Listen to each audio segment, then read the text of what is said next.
TRS భవన్లో కేసీఆర్ రేపు media సమావేశం నిర్వహించబోతున్నారు. ఈ నేపథ్యంలో ఈ అంశం సంచలనంగా మారింది. ఇన్ని రోజులు ఎక్కడ మీడియా ముందుకు రాని కేసీఆర్ ఇప్పుడు ఎందుకు వస్తున్నారు, అసలు ప్రజల మధ్యలోకి రావడం లేదు అంటూ ఇప్పటికే కాంగ్రెస్ బీజేపీ తీవ్ర స్థాయిలో విమర్శిస్తున్న నేపథ్యంలో కేసీఆర్ రేపు మీడియా సమావేశం నిర్వహించబోతున్నారు. చాలా రోజుల తర్వాత ఆయన మీడియా ముందుకు రాబోతున్న తరుణంలో ఆయన ఏం మాట్లాడబోతున్నారు అంటూ చాలా ఉత్కంఠను రేపుతోంది. ముఖ్యంగా కాంటెంపరీ పొలిటికల్ ఇష్యూస్ చాలా ఉన్నాయి. అందులో చాలా ముఖ్యమైనది బనకచర్ల గురించి, ప్రాజెక్ట్ గురించి నడుస్తున్నటువంటి చర్చ మనం చూస్తున్నాం. రేవంత్ రెడ్డి చంద్రబాబుకు సపోర్టుగా ఉన్నారని, తెలంగాణకు హక్కుగా రావాల్సినటువంటి నీటి పంపకాల విషయంలో రేవంత్ రెడ్డి చాలా ఈజీగా వ్యవహరిస్తున్నారని, ఇలాంటి విషయాల్లో ఉన్నటువంటి విమర్శలు మనం చూస్తూనే ఉన్నాం. బీఆర్ఎస్ పెద్ద ఎత్తున విమర్శలు చేస్తుంది. ఈ తరుణంలో బనకచర్ల మీద కేసీఆర్ మాట్లాడే అవకాశం క్లియర్గా కనిపిస్తుంది. అలాగే త్వరలో జూబ్లీహిల్స్ బై ఎలక్షన్స్ రాబోతున్నాయి. అలాగే స్థానిక సంస్థల ఎన్నికలు, జిహెచ్ఎంసీ ఎన్నికలు రాబోతున్న తరుణంలో దీనికి సంబంధించి మరోవైపు బీఆర్ఎస్ను సమాయత్తం చేసే అవకాశం కనిపిస్తుంది. దీనికి సంబంధించి ఏమైనా అప్డేట్ ఉండబోతోందా? అలాగే చాలా ముఖ్యమైన అంశం కవిత గురించి కూడా ఈ మధ్యకాలంలో చాలా రకాల చర్చలు జరుగుతున్నాయి. కవిత రాసినటువంటి లేఖల గురించి, ప్రెస్ మీట్స్ గురించి, చేస్తున్నటువంటి వ్యాఖ్యల గురించి పెద్ద ఎత్తున చర్చ జరుగుతుంది. ఈ నేపథ్యంలో ఈ అంశం గురించి క్లారిటీ ఇవ్వబోతున్నారా? అలాగే ముఖ్యంగా ఈ మధ్యకాలంలో మహా న్యూస్ మీద చేసినటువంటి దాడికి సంబంధించి ఈ ఫోన్ ట్యాపింగ్ వ్యవహారంలో కార్యకర్తలు, బీఆర్ఎస్ కార్యకర్తలు కేటీఆర్ అభిమానులు అని చెప్పుకొని, కేసీఆర్ అభిమానులు అని చెప్పుకొని వచ్చి ఛానల్ మీద దాడి చేసిన నేపథ్యంలో ఒక పెద్ద ఇష్యూ అయింది. దానికి సంబంధించి పెద్ద గందరగోళం జరిగిన నేపథ్యంలో ఈ అంశం గురించి మాట్లాడబోతున్నారా? ఇలా రకరకాల అంశాలు.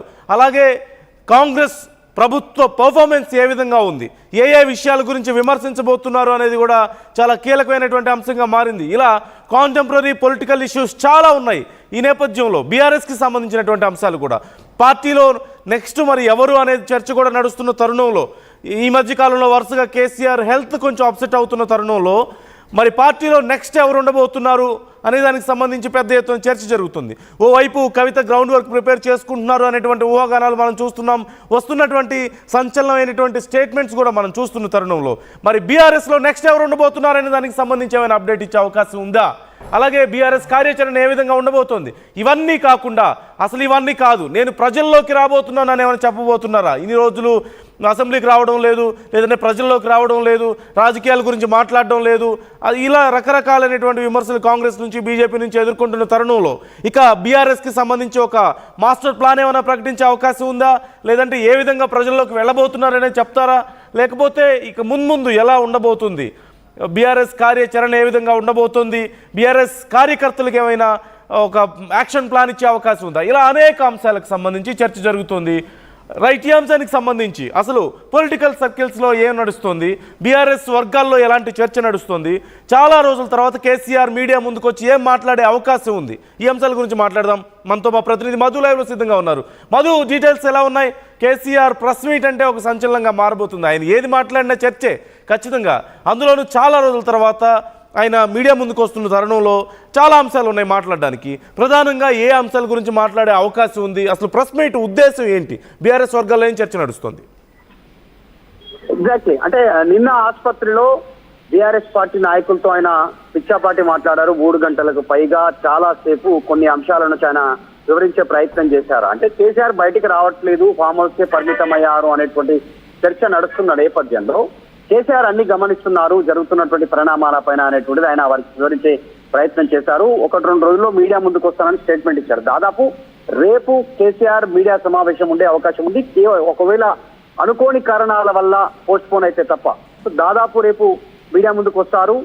రాష్ట్రంలో ఉన్న పరిస్థితి, ముఖ్యంగా రైతాంగం ఎదుర్కొంటున్నటువంటి సిచ్యువేషన్ పైన కేసీఆర్ మాట్లాడనున్నట్టుగా తెలుస్తా ఉంది. ఇప్పుడే కాదు, ఫ్యూచర్ లో తెలంగాణకు జరగబోయేటువంటి అత్యంత కీలకంగా మారేటువంటి ఆంధ్రప్రదేశ్ చేపట్టబోయేటువంటి ఏదైతే ప్రాజెక్ట్ ఉందో బనకచర్ల ప్రాజెక్ట్, దీని వల్ల జరగబోయే నష్టం గురించి కేసీఆర్ వివరించనున్నట్టుగా తెలుస్తా ఉంది. దీంతో ఇప్పటికే పార్టీ నాయకులతో పాటు హరీష్ రావు కేటీఆర్ తో భేటీ అయ్యారు. కొద్దిసేపటి క్రితం ఆయన ఆల్రెడీ ఆసుపత్రి నుంచి డిశ్చార్జ్ అయ్యి ఇంటికి వచ్చారు. నందనగర్ నివాసంలో ఉంటున్నారు కాబట్టి అక్కడ కూడా కేటీఆర్ మరికొద్ది నాయకులతో భేటీ అయ్యారు. చాలా స్పష్టంగా బనకచర్ల ప్రాజెక్టు పైనే ఆయన మాట్లాడనున్నట్టుగా తెలుస్తా ఉంది. అసలు తెలంగాణ ఉద్యమమే నీళ్ల కోసం జరిగినటువంటి సిచ్యువేషన్.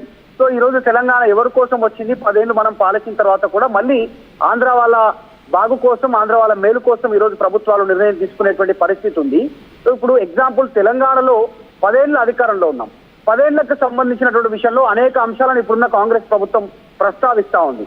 వాటి గురించి ఓకే, ఇక్కడ ఏదో జరిగిందనో, ఇక్కడ ఏదో మనం ఏదో చేశామనో, ఇంకేదో నిర్ణయాలు తప్పనో, పేర్లు మారుస్తామనో, అంతవరకు మీరు చేస్తున్నంత వరకు రాజకీయం వరకు ఓకే. కానీ అసలు వనకచర్ల ప్రాజెక్ట్ లో కూడా కేసీఆర్ ఎందుకు కాంగ్రెస్ కు టార్గెట్ అవుతున్నారు అనేటువంటిది ప్రజలకు కేసీఆర్ వివరించున్నట్టుగా తెలుస్తా ఉంది. అసలు ఆంధ్రప్రదేశ్ లో చంద్రబాబు నాయుడుని కదా టార్గెట్ చేయాల్సింది, కేంద్రాన్ని కదా టార్గెట్ చేయాల్సింది రేవంత్ రెడ్డి.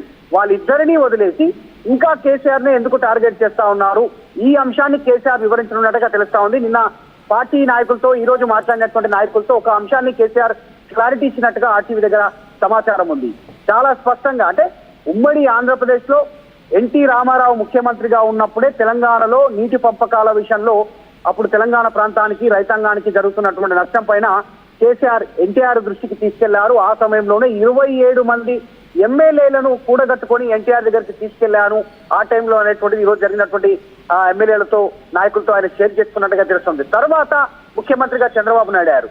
చంద్రబాబు దగ్గర కూడా ఇలాగ ఎమ్మెల్యేల కూటమితో కొంతమందిని, తెలంగాణ ప్రాంత నాయకులను తీసుకెళ్లి, రైతులను తీసుకెళ్లి తెలంగాణకు నష్టం జరుగుతుంది అనేటువంటి చంద్రబాబు నాయుడు దగ్గర ప్రస్తావన చేసినప్పుడు అప్పుడు చంద్రబాబు నాయుడు ఏ రకంగా రెస్పాండ్ అయ్యారు నీటి పంపకాల విషయంలో ఆయన నాయకులకు వివరించే ప్రయత్నం చేశారంటే అప్పుడు ఇప్పుడు సేమ్ యథావిధిగా నడుస్తా ఉంది. ఇంకా నీళ్లకు సంబంధించిన విషయంలో అన్యాయం జరగబోతా ఉంది తెలంగాణకు అనేది వివరించబోతున్నారు. అప్పుడు చంద్రబాబు నాయుడు తెలంగాణ ప్రాంతానికి అన్యాయం జరుగుతుందని కేసీఆర్ ప్రశ్నించినప్పుడు నాయకులతో వెళ్ళి తెలంగాణ అనే పదాన్ని వాడొద్దు, నీళ్ల నష్టం జరుగుతుంది అంటున్నారు, దాని గురించి ఆలోచన చేస్తాం, కానీ పదే పదే తెలంగాణ అనే మాటను మీరు తెరపైకి తీసుకురావద్దు అనేటువంటిది అప్పుడు చంద్రబాబు నాయుడు అప్పుడు కేసీఆర్ ని వారించినట్టుగా ఆయన ఈ రోజు నాయకులతో ఆయన కొంచెం షేర్ చేసుకున్నట్టుగా ఆర్టీవీ దగ్గర సమాచారం ఉంది. సో ఈ అంశమే ప్రధానంగా కేసీఆర్ రేపు వివరించబోతున్నట్టుగా తెలుస్తా ఉంది. ఇప్పటికే హరీష్ రావుకి సమాచారం ఇచ్చారు కేసీఆర్.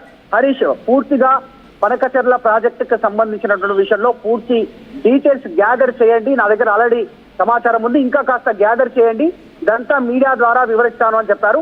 ఈ మీడియా సమావేశం అయినప్పుడు కూడా చాలా సుదీర్ఘంగా మీడియా సమావేశం ఉండే అవకాశం ఉంది. కేవలం బనకచెర్ల ప్రాజెక్టు పైన, తెలంగాణలో రైతాంగం పడుతున్నటువంటి సమస్యల పైన, యూరియా, తర్వాత నీళ్లు, కరెంటు, వీటన్నిటిపైన రైతు బంధు, రైతు భరోసా కింద ఇస్తున్నటువంటి నిధుల విషయంలో, రైతు రుణమాఫీ, కేవలం రైతాంగం, నీటి ఇరిగేషన్ ప్రాజెక్టులకు సంబంధించిన అంశంపైనే కేసీఆర్ మాట్లాడనున్నట్టుగా తెలుస్తా ఉంది. ఈ అంశంతో తెరపైకి వస్తా ఉన్నారు. కాకపోతే కేసీఆర్ ముందు నిజంగా అనేక సవాళ్లు ఉన్నాయి.